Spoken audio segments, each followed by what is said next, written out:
on behalf of the Institute for Leadership and Strategic Foresight. Welcome to So You Want to Be the Chief, a podcast for leaders.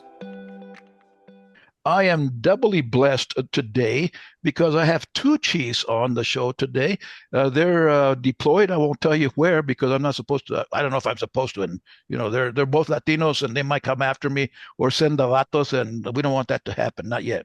But anyway, the Chief Master Sergeant Joe Serrano, who is from L.A. or in that area, and Chief Master Sergeant Francisco, but he goes by PC Perez Colon, who is from Aguadilla, Puerto Rico. And these gentlemen are, no kidding, deployed right now. If the quality of the sound or the picture goes off, don't worry about it because, no kidding, they're boots on the ground as we're speaking. We're all live, obviously, but they are doing the job that they get paid a lot of money to do. Vatos, I'm a chief, man. I know how much we make, and that's some good cash there. Mira, Joe's over there saying, "Yeah, man, in LA, we don't make this kind of money." We do on the corners, right, when we're hustling. That's right. Yeah. Well, thanks for being on the show. I really appreciate it. What I want to get to, because you guys are fairly young. Well, Joe, how long have you been in? I've been in 20 years. I hit my 20th year anniversary on July 12th this year. Okay. And you just made chief recently, right? Did about a year and a half ago now. Okay, so you're a baby chief. Yeah. Okay. But you already got deployed. Well, it doesn't matter. The rank doesn't matter anymore, right? Okay. And PC, how long have you been in? Yeah, I'm going to be hitting 27 years here in 10 days. Wow. Well, congratulations. For the anniversary that has no pay raise at year number 27. Yeah, that's right. Well, the big one used to be 28. I don't know if it still is, and I don't care anymore. In fact, I don't think I ever did care. I gave my money to my wife. You know what I'm talking about. I don't know. How much do you make, Chief? I have no. I asked her. She's the one that knows. A lot of money. I'm sorry? A lot of money. Well, let's hope so, because it takes a lot of money to do anything nowadays, though. But so anyway, well, okay. So Joe, and you've got a year and a half or so on as a chief. PC, how long have you been a chief? I made it in December of 22. So I've had it on 2 years now. Okay, good. So a little bit of experience. Now, having done this show for a couple of years now, and we talk about generations. There's always different generations. We've named them and all that kind of crap, which is bullshit. But they are different. The way that I was taught, the way that I was brought up as a chief, as a person, as a Latino, is different than the youngsters are. Do you find it that it's, can you feel the generation? I mean, because you're probably leading a lot of youngsters out there, aren't you? Oh, yeah. I would say probably upwards of 75% of our rotation is first-time deployers. So you have to adjust how you lead them? To a small degree. I wouldn't say we've made huge adjustments, right? I think authenticity is what's gotten us to where we're at in our careers. But we've had to at least recognize some of the changes in how we're communicating with some of today's force. Well, if nothing else, man, and you guys are probably at it. I mean, PC, what did you do? You just went over to your phone, didn't you? Because that's what you guys do. I was actually trying to reach out for this one book. I'm only like on chapter 2. Is the Gen Z Unfiltered? The challenges, 7 challenges of today's generation, right?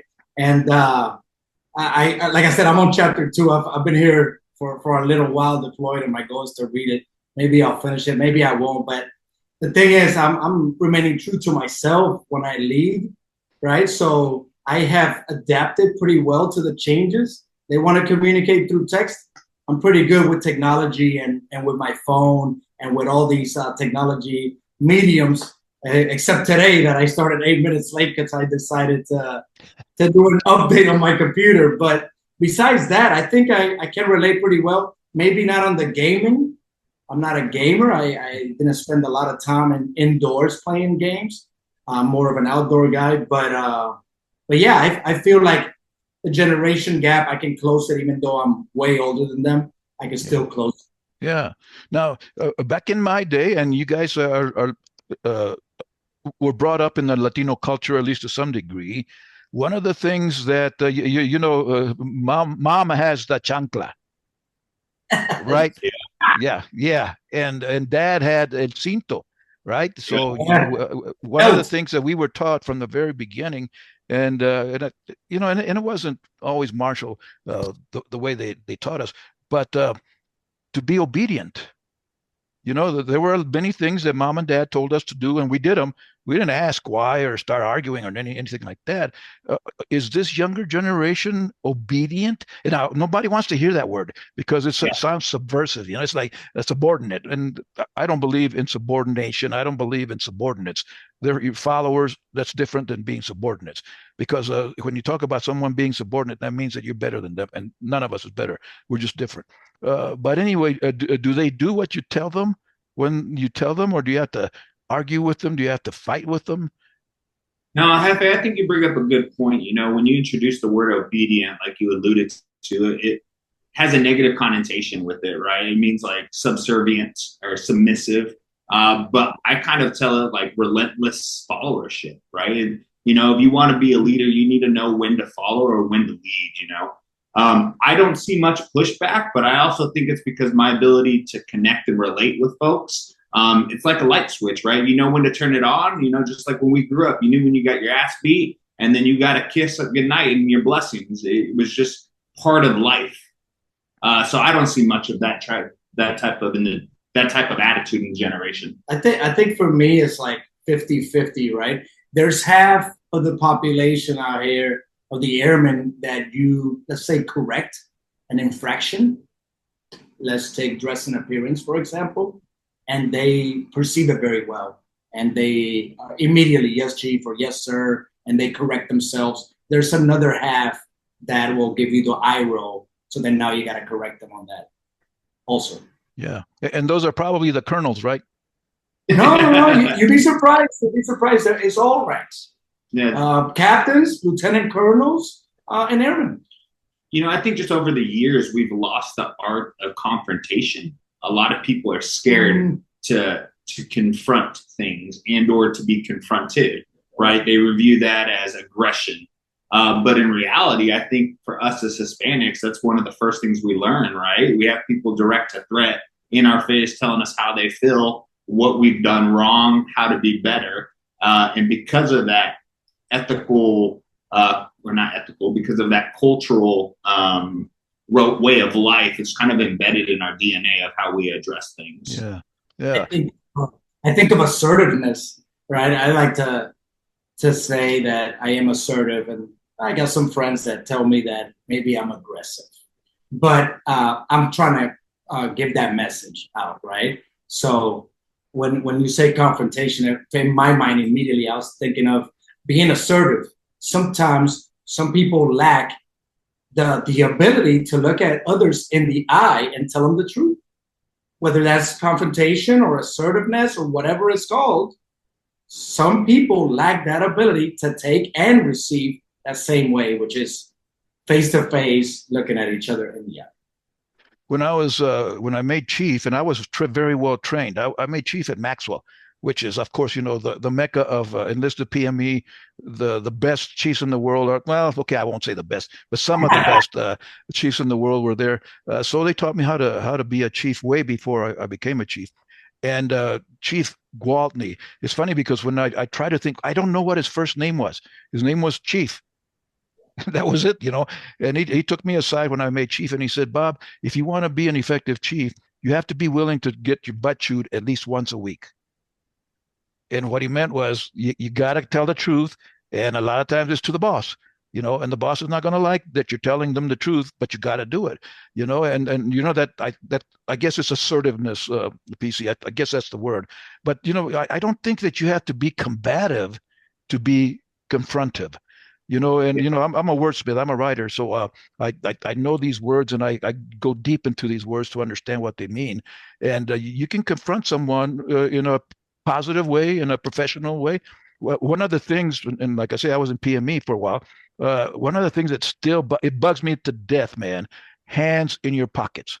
It bugs the crap out of me, man. After 50 years of telling people to get their damn hands out of their pockets, now it's okay to do that. Okay. I mean, I can hardly wait till you guys start wearing ponytails. But anyway, Almost there. We're there. you doing it already? But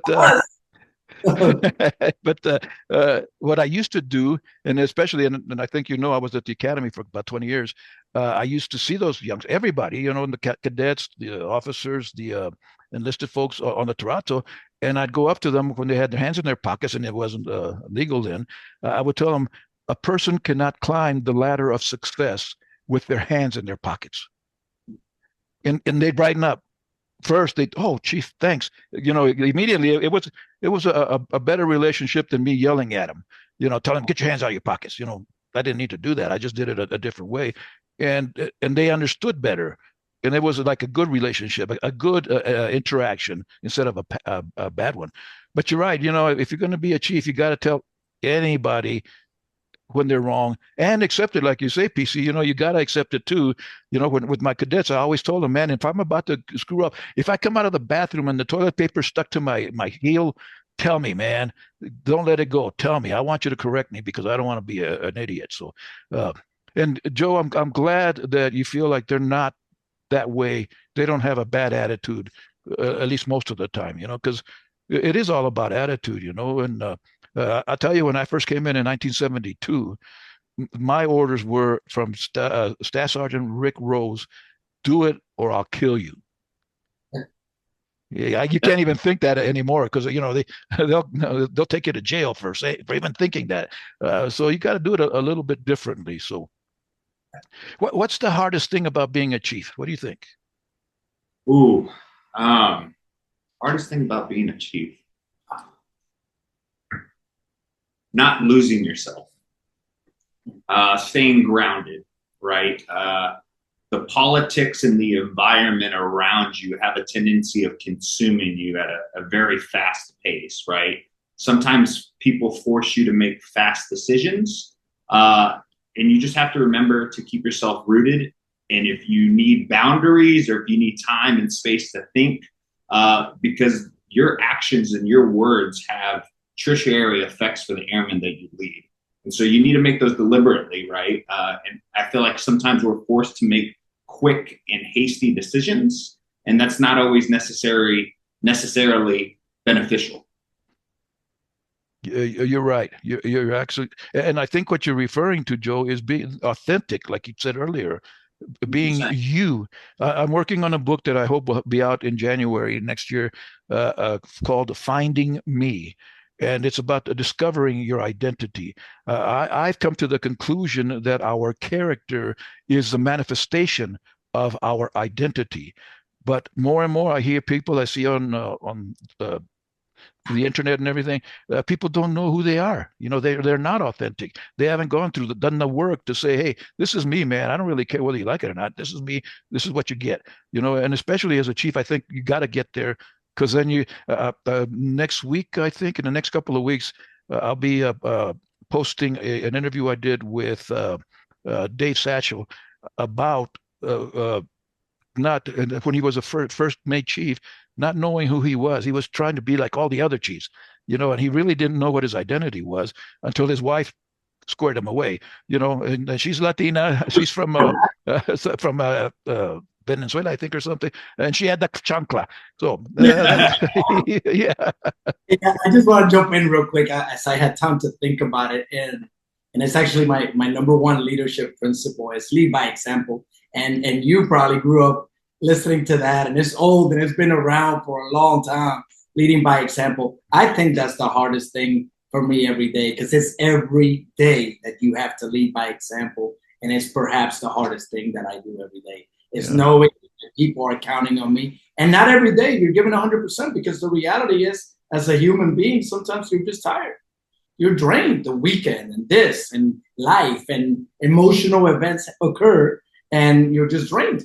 And you cannot bring 100, but bringing that 80% that day is still you knowing that you are bringing the max that you got that day. So I think that's. I'm going to argue with you a little bit, PC, because I think that is 100%.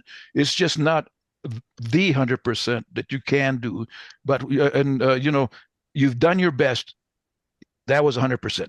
By definition, that was 100%. Maybe when you're right. I've had days, not anymore so much, but when I left the shop at the academy, some days I was drained, man. Inspiring, I'll say, 50 or 60 of those 18 and 19-year-old kids who are way ahead of you, wears you out, and I come home and I'm thinking, man, I am worn. In fact, I tell my boss, I'm leaving for the day, but I gave you all I had. That was 100%. It wasn't enough. I know it wasn't enough, but that's all I had. So, and that makes it enough, I think, PC. So, yeah, and the modeling stuff, it goes back to identity, I think. If the things that you realize that this is me, this is what, and it starts with values. This is what's important. And no kidding, I'm going to do this. Number one value. What's the number one value in your life? You're going to be wrong. I almost guarantee. What's your most important thing in your life? Family. I'm sorry? Immediate family. Okay. PC? Loyalty. One more time. Loyalty. Okay. Wrong. Health. And I can do that because I'm a lot older. Respeto. I am the most important person in my life. If you don't, you know this now, and you're saying, you're right, Chief. If I don't take care of me, I can't take care of anybody else. Yeah. And especially as you get older, they're not so much anymore. But I remember, gosh, when I was a senior, when I was a master sergeant, seeing some old chiefs retire, and a couple of years later they were gone because they didn't take care of themselves. They went fishing, really, no kidding, literally went fishing, didn't work out, didn't think anymore. They had no purpose, and they went away. They died. So I think we in the Air Force often convince the airmen that service before self is the most important core value, and it's not. It's integrity, doing the right thing for you, which you got to do, and nobody's going to control that. Well, except that your wife. She may make you do this. She may make you eat the right things. No pasteles, no more PC, no more tacos, no more In-N-Out burgers, Joe. Ooh, sacrilegious. You're making me hungry now. Yes.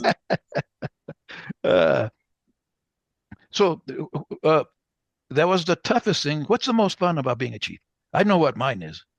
Yeah, I think I don't know what you're gonna say, but I think what you're gonna say is the taking care of the people and seeing them smile, right? I think at the end of the day, whether it's promotion, BTC, celebrations, awards, all those things, but knowing that you took care of the airmen and being fulfilled is fulfilling as all heck, right? Taking care of the airmen. And I think a lot of times when that happens, PC, you can give a little more.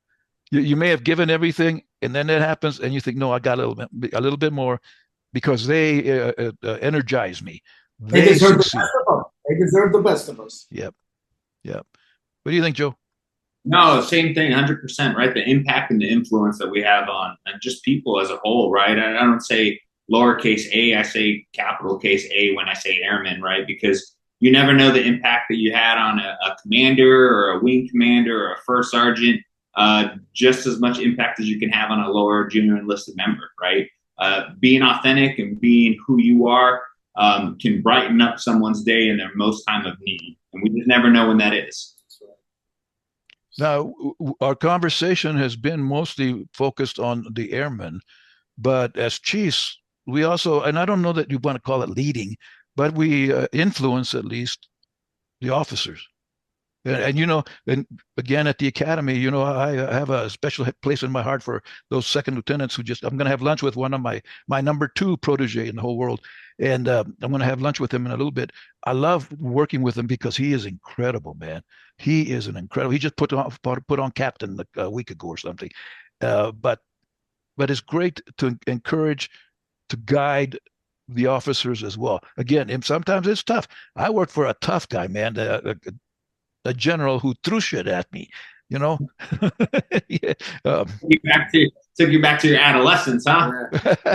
Yeah. He was from New York, and you know how New Yorkers are. Okay, I want to get some bad mail from New Yorkers. But anyway, Do you have lieutenants? And I mean, I know you have officers out there, but do you have lieutenants working with you? Yeah, I currently share the office here with my director of operations, and she's a first lieutenant. And so that's daily mentorship, daily mentorship. And she was nervous about this position that she was coming into in this deployment. And she's very thankful that we get to share the office.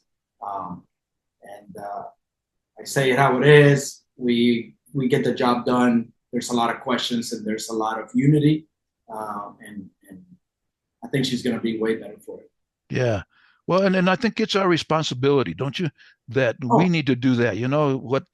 I've known some like 4-star generals who hated enlisted people.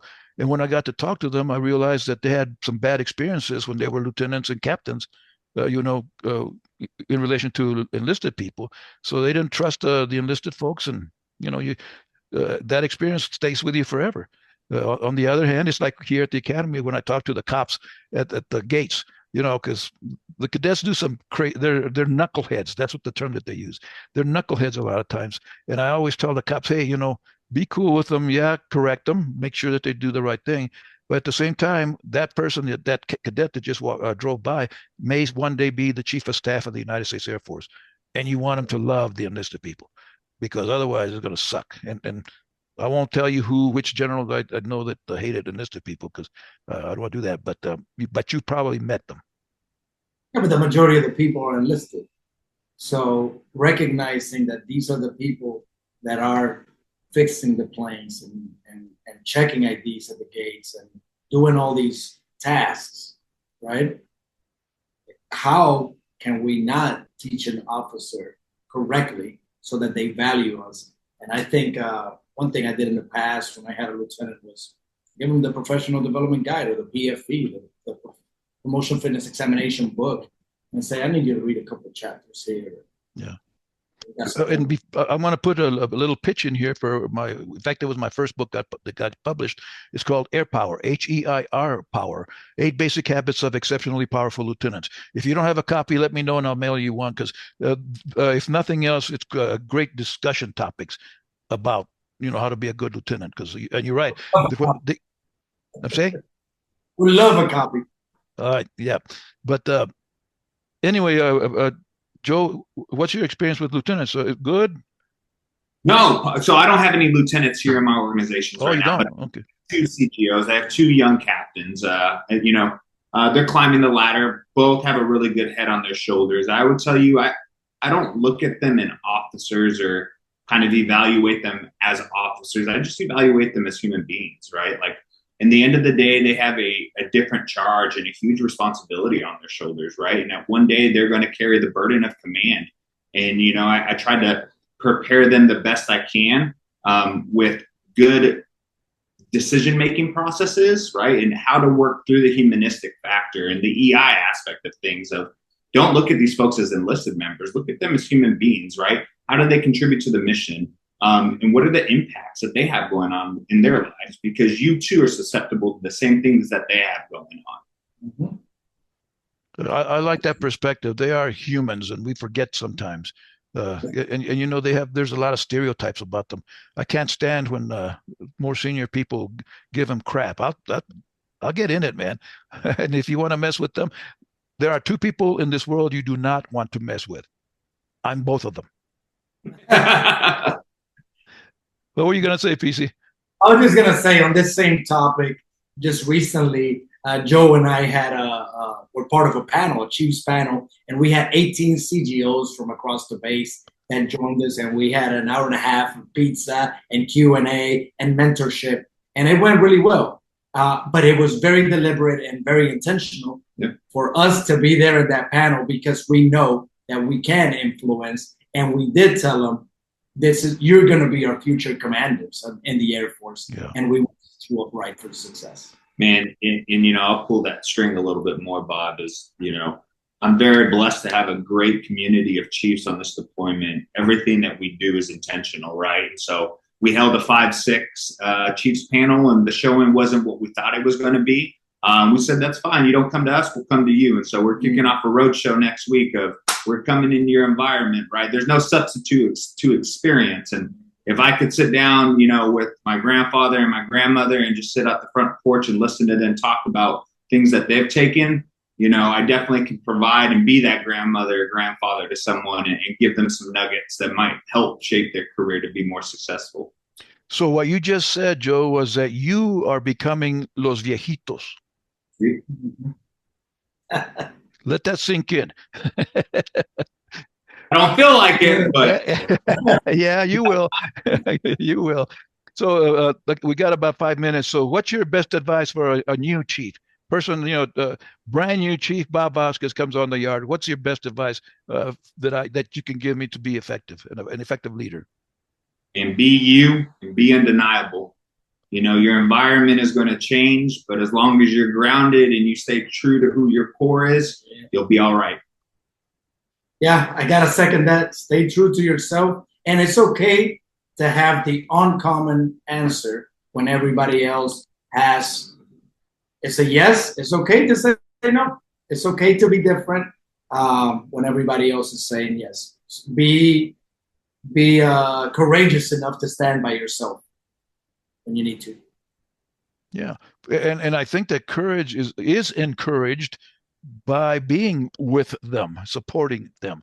I remember my boss that hired me here at the academy. Often he'd come back from the head shed, beat up. Man, you can tell. You can tell when someone's been beat up. And we'd get with him, and the first thing we'd say is, "You lost, didn't you?" He said, "Yeah." But you know what? We had more respect for him because he went to fight for us. He may have not won the battle, but he went to fight for us. And I think that's a big thing that a chief's got to do. I don't support, nor do I subscribe to this political correctness stuff.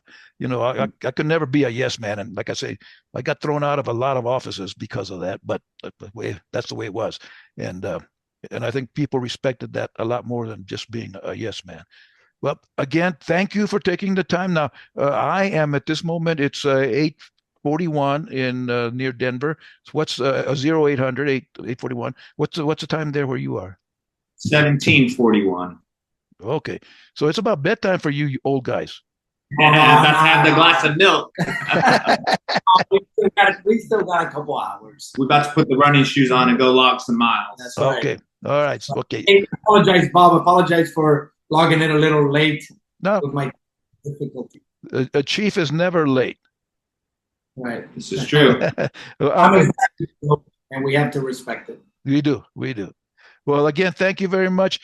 Thank you to all of the young people that are working with you, and I know you're respecting them and taking care of them.